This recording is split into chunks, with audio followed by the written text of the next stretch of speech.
ils ont ça la passe makasi même kolobelango ku tout ça na Sony pourquoi parce que les pasteurs avaient divorcé et alingi lisusu a divorcé lisusu ole ata azwa temps vraiment a pesa aluka lisusu nzambe na ye mais les pasteurs alingi lisusu akende et puis azwi lisusu mwasi ya mundimi na ye na lobake ces pasteurs là aza lisusu berger te ndenge ndeko jishika lobi mais c'est un mercenaire donc ce que ça bongo ce n'est pas un berger parce que nga la comprenaka te ba pasteur hein na comprenaka ba pasteur te au moni quand ton fils spirituel aye na fiancé na église c'est qu'azo peso confiance c'est qu'azo na confiance na yo c'est qu'azo considérer yo c'est que azo mona ke yonde oki ko protéger donc c'est Dieu qui nous protège mais yonde mutu oki hein donc oki ko protéger na ndenge na biso ne toloba na ndenge mokili awa mais ezaka ka yote nde mutu ko sale mabe quand un homme de Dieu azoke tina niveau ya kozwa basi ya bana na ye ya molimo mais je ne crois pas que ça sous musala nzambe parce que ebongo siko bato libanda parce que bana na o déjà ya molimo donc eloko boye eza bondoki est-ce que pasteur yo kiko kende ko bima na mwasi ya mwana na yo biologique oyo boti mais est-ce que yo yebite ke mwana no ya molimo azali penda mwana na yo. Le problème c'est qu'aujourd'hui l'amour de plusieurs se refroidira même ba pasteur ba na bolingoté et nengena ça ba pasteur omoni bandimi o to mona oyo bazala bazobati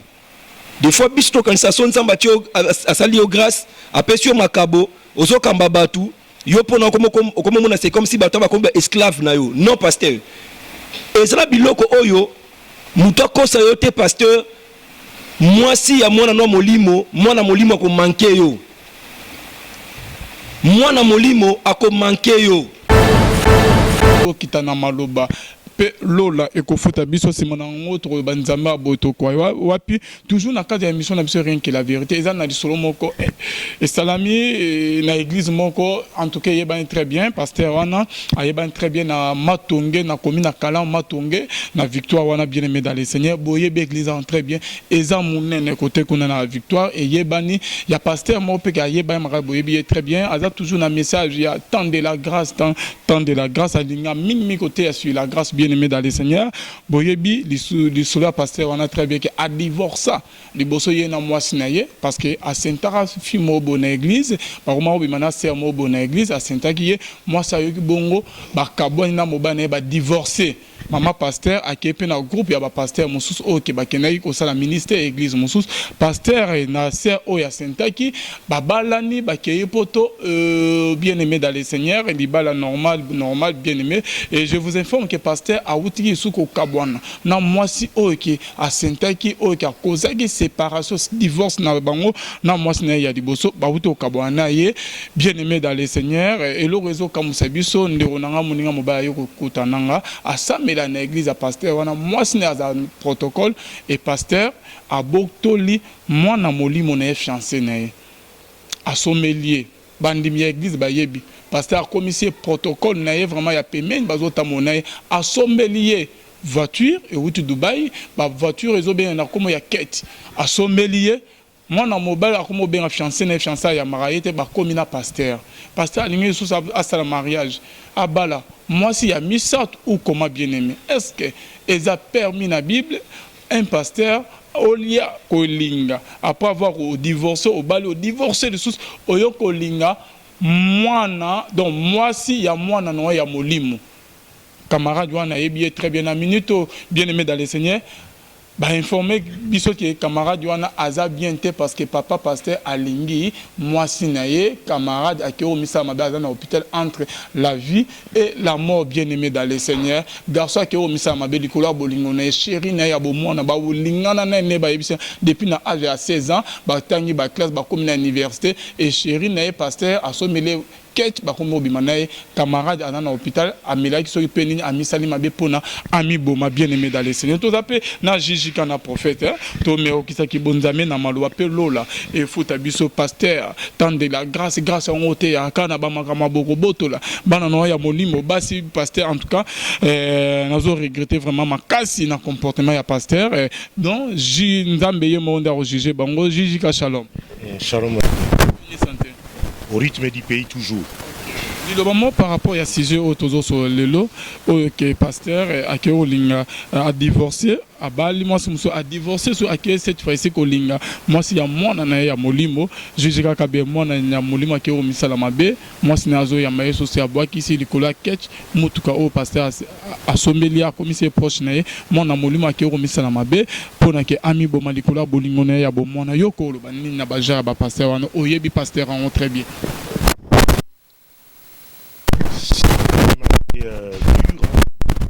il y a au Mekakopé, c'est un avis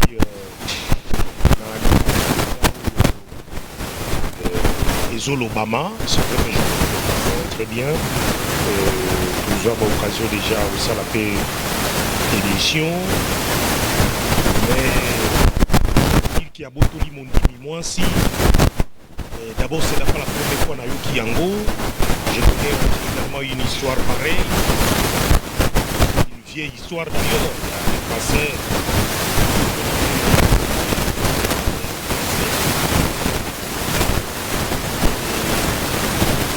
Éviter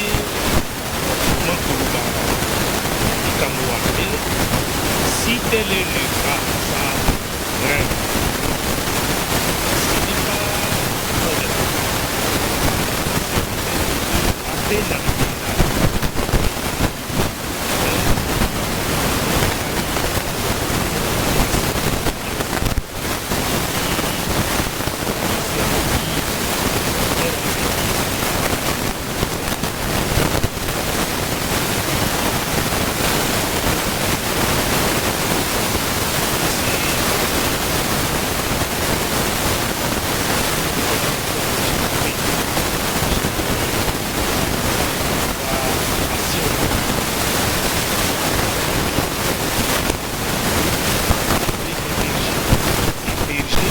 sa vie pour ses brebis et puis sa vie, on est cause à la mercenaire.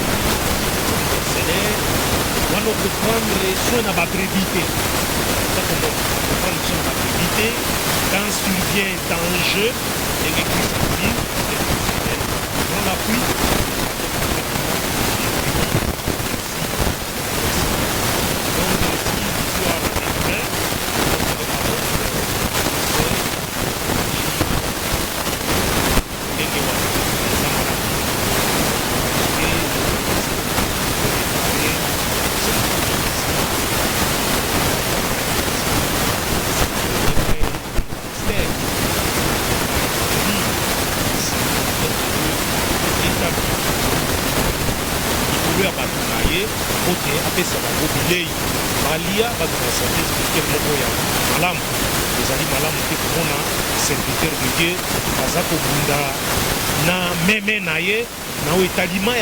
Par exemple, même à Zakomela Mai, il y a serviteur, il y a berger, il y a poste à Mai, Botoli même Mai, Koyame.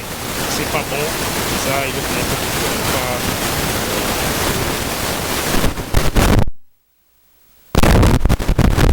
Merci beaucoup de Golfine. La CPLI na réaction à Jishika, na sujet Oyo vraiment, et ça li passe makasi, kotala makambo Oyo. Basala Nzambe bazosala nous les hommes de Dieu makambo tozosala ezapena malamu te vraiment ezosala pasi makasi même kolobelango ku tozosala na Sony pourquoi parce que les pasteurs avaient divorcé et alingi lisusu a divorcé lisusu ole ata azwa temps vraiment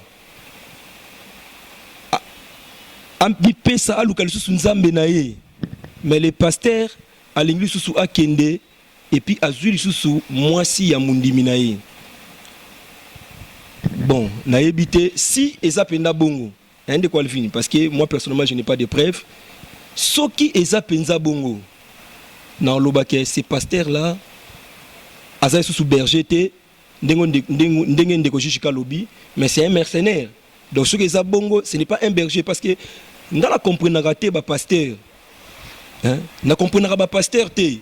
Au moment quand ton fils spirituel aye na fiancé na église, c'est qu'azo peso confiance,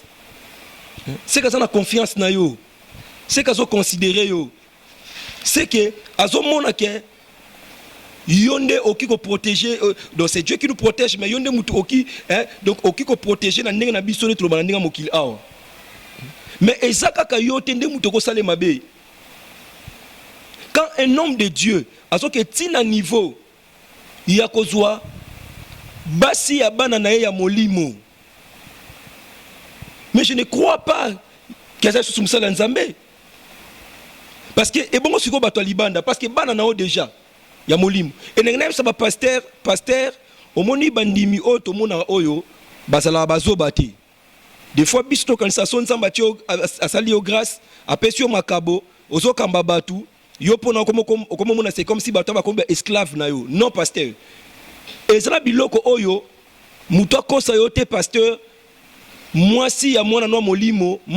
ko manke yo, mwana molimo ako manke yo. Donc eloko boye eza bondoki. Est-ce que pasteur yo kiko kende ko bima na mwasi ya mwana na yo biologique oyo boti, mais est-ce que yo yebite ke mwana no ya molimo azali penda mwana na yo? Le problème c'est qu'aujourd'hui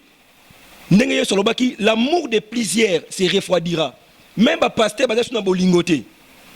même bandimi baza suna bolingote, et non yebisa ndeko wana oyo mwasi na sali makamba boye na yo peser, mais pasteur a bongo déjà oyebi lo ekamwisanga lelo, même ba sœur bakamwisanga makasi ndeko Alvin au mona sœur ndeti na yebi ndeko moko te na biso ya mwasi jeune fille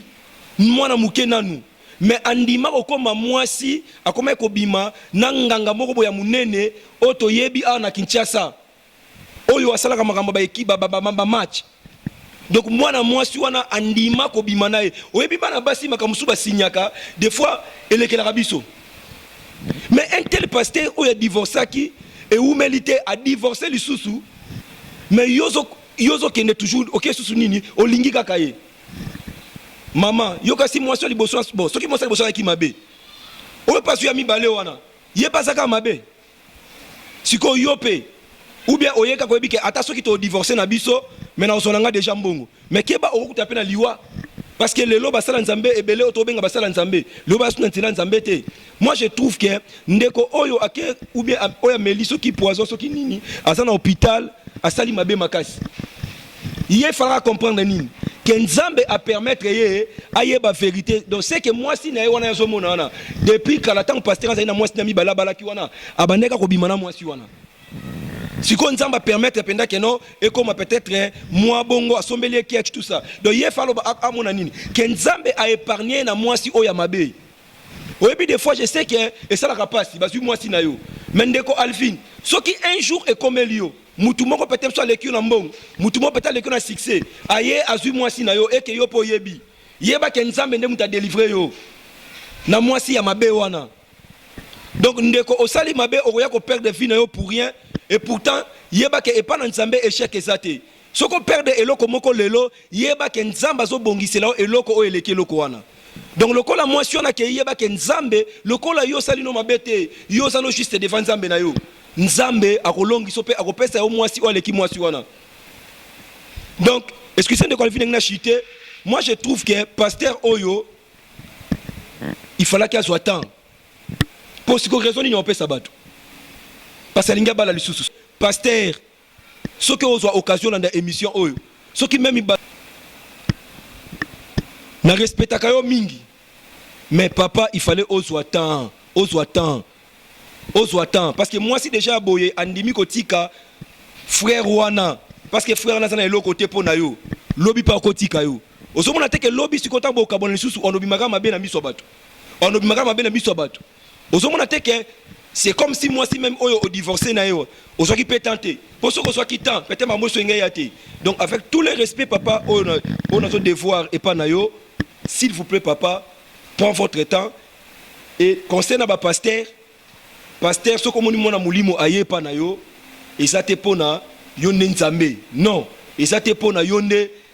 ange Gabriel ou bien ange Michael non. Mais et ça parce que nzamba tie makabokati na yo a tie ba grâce kati na et moi na sali yango confiance ndi aye pa na yo botika kozwa basi ya bana ya molimo même ya bato libanda botika kozwa donc ko torturer bana na bino molimo botika ko liambongo ya bana na bino molimo. Il y a des pasteurs mais ba escroquer mais bandimi na bango. Moi je trouve mal que ndeko qualifie na za quand ngana kene ko escroquer parce que na mona nga molimo quand ngana kene na 18 mois sina